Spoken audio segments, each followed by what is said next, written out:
ज्ञानतिमिरान्धस्य ज्ञानञ्जनशलाकया सुरुन्मिलितं येन तस्मै श्रीगुरुवे नमः। नमो विष्णुपादाय विश्वप्रेष्ठाय भूतले श्रीमते भक्तिवेदान्त स्वामिनिति नामिने। नमस्ते सारस्वते देवे गौरवाणी प्रचारिणे निर्विशेष शून्यवादी पाश्चात्यदेशतारिणे नित्यानंद नमस्तुभ्यं प्रेमानंद प्रदायिने कलौकलमश्नासाय जानवापते नमः। नमो महावदन्याय कृष्ण प्रेम प्रदायते कृष्णाय कृष्ण चैतन्य नामने गौरतुसे नमः। जय श्री कृष्ण चैतन्य प्रभु नित्यानंद श्री अद्वैत गदाधर श्रीवासादि गौर भक्त वृंद। हरे कृष्णा कृष्णा कृष्णा हरे हरे हरे राम राम राम हरे हरे। हरे कृष्णा। सब सभी भक्तों का हार्दिक स्वागत है आज के भगवद गीता के चर्चा में। हम लोग चर्चा कर रहे हैं चैप्टर 8 टेक्स्ट 15 की चर्चा की थी लास्ट टाइम। मामुपेत्य पुनर्जन्म न आप्नुवन्ति। कृष्णा सेस मामुपेत्य, मुझे प्राप्त करने के बाद पुनर्जन्म नाप्नुवन्ति। हाँ, नाप्नुवन्ति मतलब वापस से प्राप्त नहीं करना पड़ता है क्या? दुखालयम अशाश्वतम, वापस से जन्म लेके दुखालय अशाश्वत जगत को प्राप्त नहीं करना पड़ता है। माम उपेत्य, बट कृष्ण के अलावा और कुछ भी उपेत्या किया है। माम उपेत्या की जगह स्वर्ग उपेत्या या धनम जन्म सुंदरीम उपेत्या, ये सब प्राप्त करने के बाद फिर भी वापस से व्यक्ति को पुनर्जन्म लेना पड़ता है, दुखालय अशाश्वतम जगत में आना पड़ता है। इस बात को अब भगवान आज के श्लोक में बताने जा रहे हैं। 16 नंबर। मामुपेत्या पुनर्जन्म न आपनुवन्ति। हाँ, मामुपेत्या पुनर्जन्म दुखालय अशाश्वतम न आपनुवन्ति। हाँ हाँ, महात्मानम समसिद्धि परमाम। तो जो ऐसे महात्मा होते हैं जो माम उपेत्या मुझे प्राप्त कर लेते हैं, तो इस दुखालय मशाश्वत जगत में पुनर्जन्म को प्राप्त नहीं करते हैं। तो क्या प्राप्त करते हैं? परमाम गता, परम गति परमाम गता मीन्स आध्यात्मिक जगत को प्राप्त करते हैं। और उसको बोलते हैं समसिद्धि, कंप्लीट परफेक्शन। लेकिन माम उपेत्या के अलावा, मुझे प्राप्त करने के अलावा कुछ भी प्राप्त, कुछ भी मतलब एनीथिंग एल्स, इसके लिए भगवान बोल रहे हैं आ शब्द बोल रहे हैं। ये आ जो अक्षर है, इसका अर्थ होता है अप टू दिस पॉइंट। आ ब्रह्म, आ ब्रह्म भुवनान लोका। आ ब्रह्म भुवनान मतलब अप टू द ब्रह्म लोक प्लेनेट। ये भौतिक जगत का जो हाईएस्ट प्लेनेट है, सर्वश्रेष्ठ जो लोक है, उसको ब्रह्मलोक बोलते हैं। हाँ, तो ब्रह्मलोक तक की भी वस्तुओं को प्राप्त करने के पश्चात ही व्यक्ति को आपनुवंती पुनर्जन्म दुखालयम अशाश्वतम। आपनुवंती मतलब प्राप्त करना पड़ेगा, फिर से आना पड़ेगा, फिर से ये दुखों का सिलसिला चलता रहे। तो ये चीज भगवान बोल रहे हैं। आ ब्रह्मा भुवना लोका पुनर आवर्तिनो अर्जुन। पुनरावर्तिनो, अगेन, आवर्तिना मीन्स रिटर्न, वापस, आवर्तित होना पड़ता है। और फिर भगवान फिर से बोल रहे हैं, लेकिन माम उपेत्य, तू तू मीन्स बट, लेकिन माम उपेत्या कौन्तेय, लेकिन हे कौन कुंती पुत्र, माम उपेत्या पुनर्जन्म न विद्यते। ये ऑलरेडी 15 नंबर श्लोक में भगवान बोल दिए कि माम उपेत्या पुनर्जन्म न आपनुवन्ति, मुझे प्राप्त करने के बाद वापस से जन्म नहीं लेना पड़ेगा।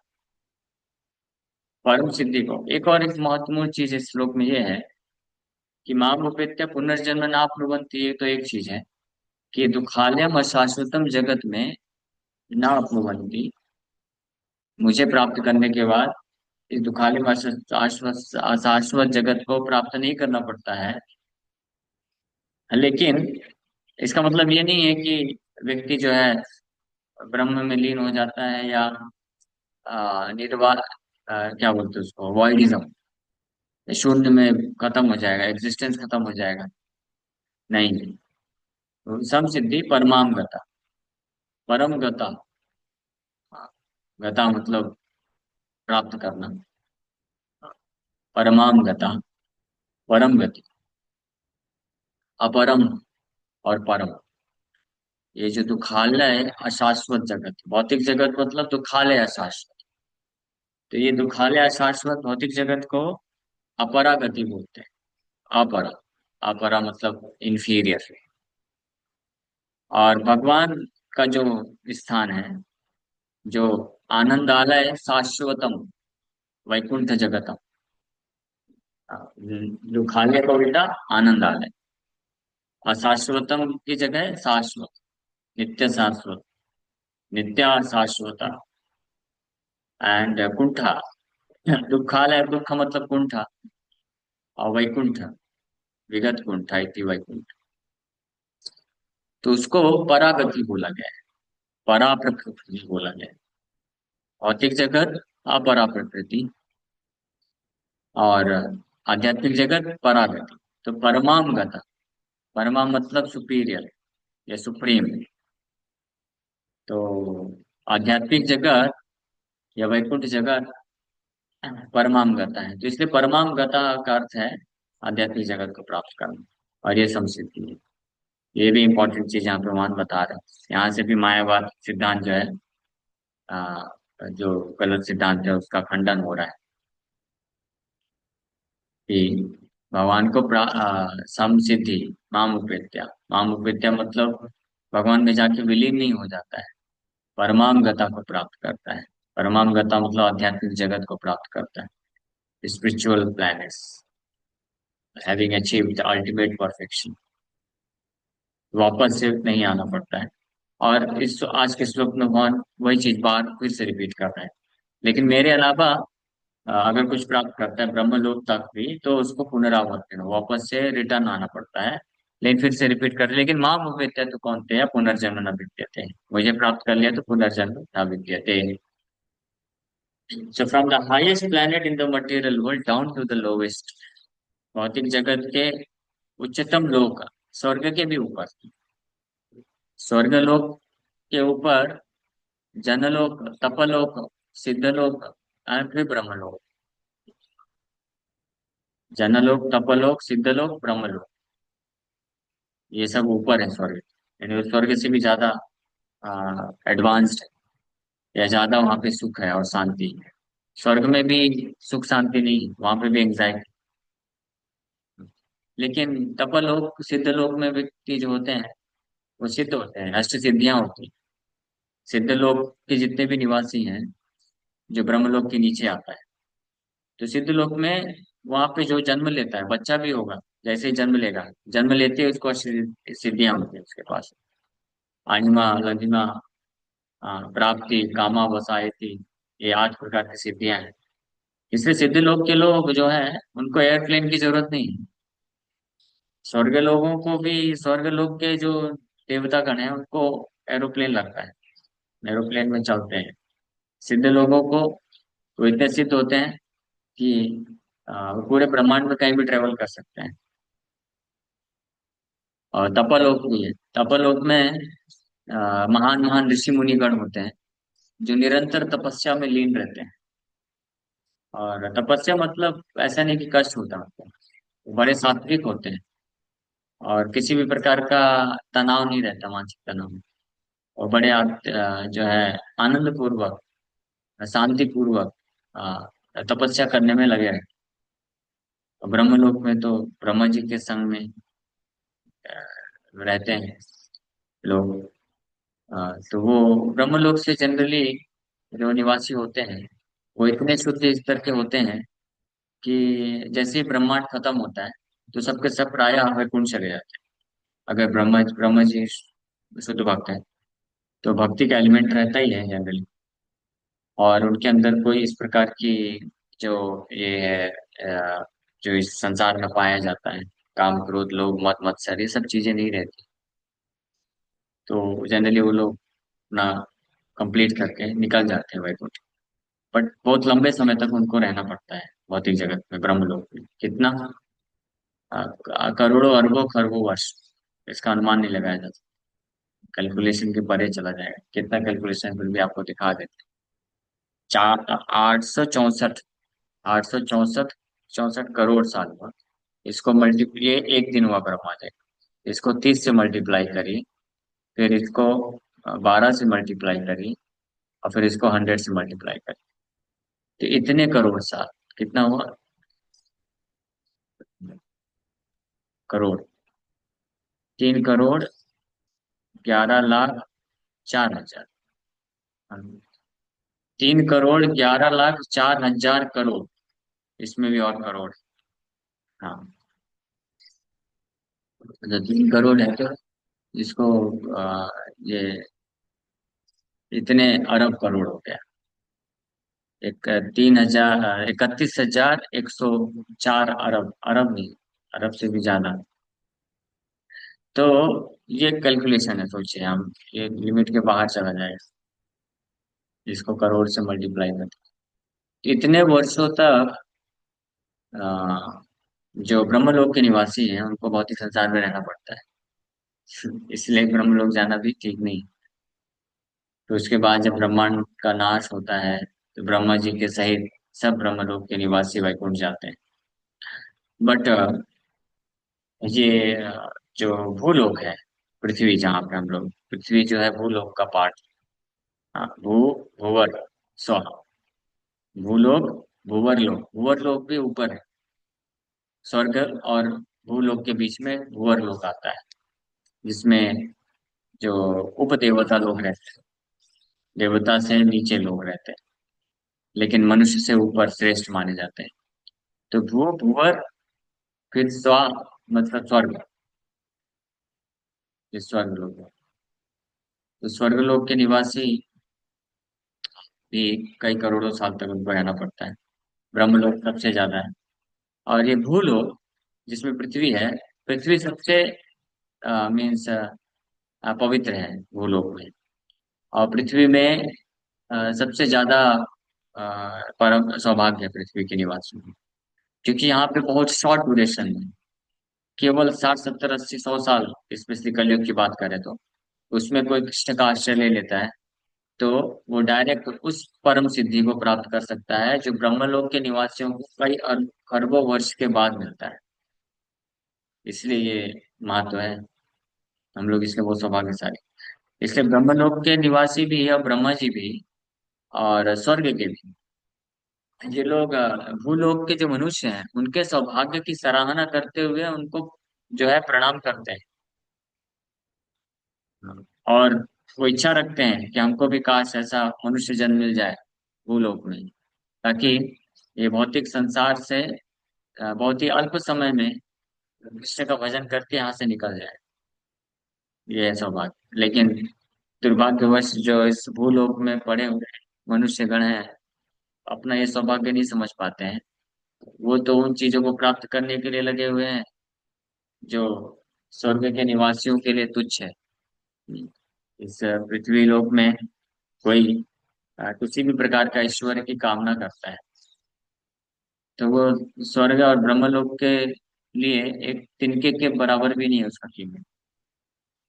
पूरी पृथ्वी का जो सबसे बड़ा, सबसे अमीर व्यक्ति होगा, वो स्वर्ग का भिखारी से भी ज्यादा गया गुजरा है। स्वर्ग का भिखारी भी ज्यादा ऐश्वर्य है, सुखी है ज्यादा, मतलब भौतिक सुख की बात करें तो। इसलिए जब देवतागण देखते हैं कि ये मनुष्य लोगों को इतना सौभाग्य मिला है, लेकिन ये लोग क्या यहाँ के ऐश्वर्य को, ये तुच्छ, इनसिग्निफिकेंट, तुच्छ इंद्र तृप्ति को प्राप्त करने के लिए पागल है, और अपना ये जो सबसे कीमती समय इसको व्यर्थ गवा रहे हैं। ये भूलोक पृथ्वी में मनुष्य जन्म, ये एक जंक्शन की तरह है। यहाँ पे अगर कोई पाप कर्म करता है तो उसको नरक में भी जा करके कई करोड़ों वर्षों तक सजा भुगतना पड़ सकता है। और यहाँ पे अगर कोई पुण्य कर्म किया हो अल्प समय में ही, तो वो स्वर्ग इत्यादि लोकों में जाकर के कई करोड़ों वर्षों तक भौतिक सुख प्राप्त कर सकता है। और अगर भक्ति कर लिया अल्प समय ही अल्प समय का इस्तेमाल करके, तो वो नित्य सनातन काल के लिए वैकुंठ में भगवान हरि का पार्षद बन। सोचिए, इसलिए जंक्शन बोला गया है। पृथ्वी लोक के निवासी जो मनुष्य शरीर प्राप्त किए हैं, वो एक ऐसे जंक्शन में खड़े हैं। अब हम हमारे ऊपर हमको डिसाइड करना चाहिए कि हम ये जो अल्प समय अल्प जीवन है, शेष जो भी 40 50 60 70 साल बचा है, तो उसमें हम पाप कर्म करके करोड़ों वर्षों तक के लिए नरक चले जाएं, या कुछ इस संसार का तथाकथित धर्म कर्म पुण्य करके करोड़ों वर्षों के लिए स्वर्ग चले जाएं, या सबसे बुद्धिमान व्यक्ति वो है कि जो कृष्ण का पूर्ण शरणागत होकर के समस्त भौतिक आसक्ति को त्याग करके अनन्य भाव से भजन कर ले और कृष्ण के परम धाम को प्राप्त कर ले सनातन काल के लिए। कौन सा बेस्ट ऑप्शन, बताइए। तीन ऑप्शन है आपके पास। पहला ऑप्शन कौन कौन चूज करेगा, हाथ ऊपर करिए। कोई नहीं, वेरी नाइस। दूसरा ऑप्शन कौन कौन चूज करेगा, हाथ ऊपर करिए। दूसरा चूज करेंगे, दूसरा भी कोई चूज नहीं कर रहा। तीसरा ऑप्शन कौन कौन चूज करेगा, हाथ ऊपर करिए। हाँ, तीसरा कौन कौन चूज कर रहा है। ओ, ठीक है, तीसरा चूज कर रहे हैं कई लोग, 10 12 भक्त लोग। अच्छी बात है, तो ये भक्त जो है ये बुद्धिमान भक्त। बाकी जिन्होंने कोई ऑप्शन चूज नहीं किया उनको क्या करना है। हाँ, तो जो कोई ऑप्शन चूज नहीं करेगा बाय डिफॉल्ट उसको पहला या दूसरा दे दिया जाएगा। तीसरा चूज करना है तो endeavor करना पड़ेगा। ठीक है, तीसरा ऑप्शन मतलब कृष्ण का अच्छे से भजन करके, ये जो शॉर्ट ड्यूरेशन ऑफ लाइफ, अल्प समय जो हमको मिला है, इसमें ये अनावश्यक रूप से भौतिक आसक्ति, भौतिक इंद्र तृप्ति की भावनाओं को त्याग करके जो डेडिकेटेड होकर के कृष्ण का अच्छे से भजन कर लेता है, सेवा कर लेता है, तो परम सिद्धि को प्राप्त कर सकता है। यही चीज भगवान इस श्लोक में बोल रहे हैं। हाँ, समसिद्धिम परमाम गता, या आज के श्लोक में कौन बोल रहे हैं, आ ब्रह्म भुवना लोका पुनरावर्तिनो अर्जुना। नीचे पाताल लोक से लेकर के ब्रह्म लोक तक कोई कुछ भी प्राप्त करेगा, वापस से आवर्ती ना होगा, रिटर्न आना पड़ेगा। लेकिन मां मुपेत्या कौन थे यार, पुनर्जन्म न, मुझे प्राप्त किया, नो मोर पावर। ये है भगवान क्लियर कट इंस्ट्रक्शन दे रहे हैं इसको। तो जो बुद्धिमान होंगे, बुद्धिमान कौन हो सकता है एक्चुअली में, वास्तव में बुद्धिमान कृष्ण भक्ति हो सकता है। बाकी लोगों का बुद्धि काम नहीं करता है। मैं नहीं बोल रहा हूँ, ये शास्त्र बोलते हैं। चैतन्य चरितमृत में कविराज गोस्वामी बोलते हैं, भुक्ति मुक्ति सिद्धि कामी सकल अशांत, कृष्ण भक्त निष्कामत एव शांत। जो इस भौतिक संसार में मुक्ति चाहता है, भोग चाहता है, वो भी मूर्ख है। उसको भी कामी बोला गया, लस्टी। जो सिद्धि चाहता है अनेकों प्रकार की, योगी बन जाता है सिद्धि प्राप्त करने के लिए, हाँ, वो भी मूर्ख है। मुक्ति चाहने वाले से कम मूर्ख है, उससे तो बुद्धिमान ही है। और जो मुक्ति चाहता है, मोक्ष प्राप्त करना चाहता है, वो भी मूर्ख है। हाँ, तो मुक्ति, भोग, संसार में भोग प्राप्त करने वाले व्यक्ति से तो बुद्धिमान ही है। जान गया है कि संसार में भोग को प्राप्त करके कोई फायदा नहीं है, तो मोक्ष प्राप्त करना चाहिए। लेकिन वो भी मूर्ख ही है, क्योंकि फिर भी पुनरावर्तित हो, वापस से आना ही पड़ता है। और सकल अशांत काम ही, केवल और केवल कृष्ण भक्त निष्काम। कृष्ण भक्त जो होता है समस्त प्रकार की भौतिक कामनाओं से मुक्त होता है, अतएव शांता, is very peaceful. And perfect समसिद्धि को प्राप्त करते हैं। जैसे इस पिछले श्लोक में भगवान बता रहे हैं, समसिद्धिम परमाम गतः, कंप्लीट परफेक्शन को प्राप्त करता है, परम गति को प्राप्त करता है, तो उसको कृष्ण भक्त बोलते हैं। इससे चैतन्य चैतन्य में बताया गया है, कृष्ण भक्त बड़ो चतुर, Krishna devotee is very intelligent. चतुर मीन्स, चतुर का मतलब यहाँ पे इंटेलिजेंट है। एक शब्द होता है चालाक, चालाक तो जो है वो गलत सेंस में लोग समझते हैं, वो एक अलग चीज है। ये चतुर मतलब इंटेलिजेंट, तो कृष्ण भक्त इज इंटेलिजेंट, वो इंटेलिजेंट होता है क्योंकि वो वास्तविक जो चीज है, कृष्ण के चरण कमल, वास्तविक वस्तु, वास्तव वस्तु, उसी को प्राप्त करने के लिए प्रयास करता है, इधर उधर भटकता नहीं। तो हमको भी चाहिए कि हम इंटेलिजेंट बन जाए। We should not remain a fool. न लक्ष्य से मूढ़ दिशा, जो सुबह भागवत क्लास हम लोग कर रहे थे, तो उस पर व्याख्या करते हुए प्रभुपाद जी बोलते हैं कि वन हु इज अ फूल, जो फूल है, फूलिश है, मूर्ख है, न लक्ष्य से, वो कृष्ण को नहीं समझ सकता, नहीं देख सकता है। So we should not remain a foolish after, को मूर्ख नहीं रहना चाहिए। जो भक्ति मार्ग को ले लेता है, कृष्ण का भजन करता है, सही बड़ा चतुर चतुर। हाँ, कृष्ण से जो भजे ते बड़ा चतुर। कृष्ण भक्त बड़ा चतुर, चतुर मीन्स इंटेलिजेंट, कृष्ण भक्त इंटेलिजेंट होता है। और फिर आगे बताते हैं कि कृष्ण से भजे से बड़ा चतुर, कृष्ण जो भजे से बड़ा चतुर। जो कृष्ण का भजन करता है वो चतुर है, वो इंटेलिजेंट। बाकी कृष्ण का भजन छोड़ करके किसी भी प्रकार का भजन करेगा व्यक्ति, वो माया का भजन आएगा, कहलाएगा। और वो कैसा व्यक्ति है? वो मूर्ख व्यक्ति है, क्योंकि उसको यही सामना करना पड़ेगा, ब्रह्म गुणालों का पुनरावर्तन अर्चना। ठीक है, इस श्लोक के तात्पर्य कल पढ़ के और चर्चा करेंगे। इसके पहले किसी बात का कोई प्रश्न है तो पूछ सकते हैं। हरे कृष्ण। यस, किसी का प्रश्न है?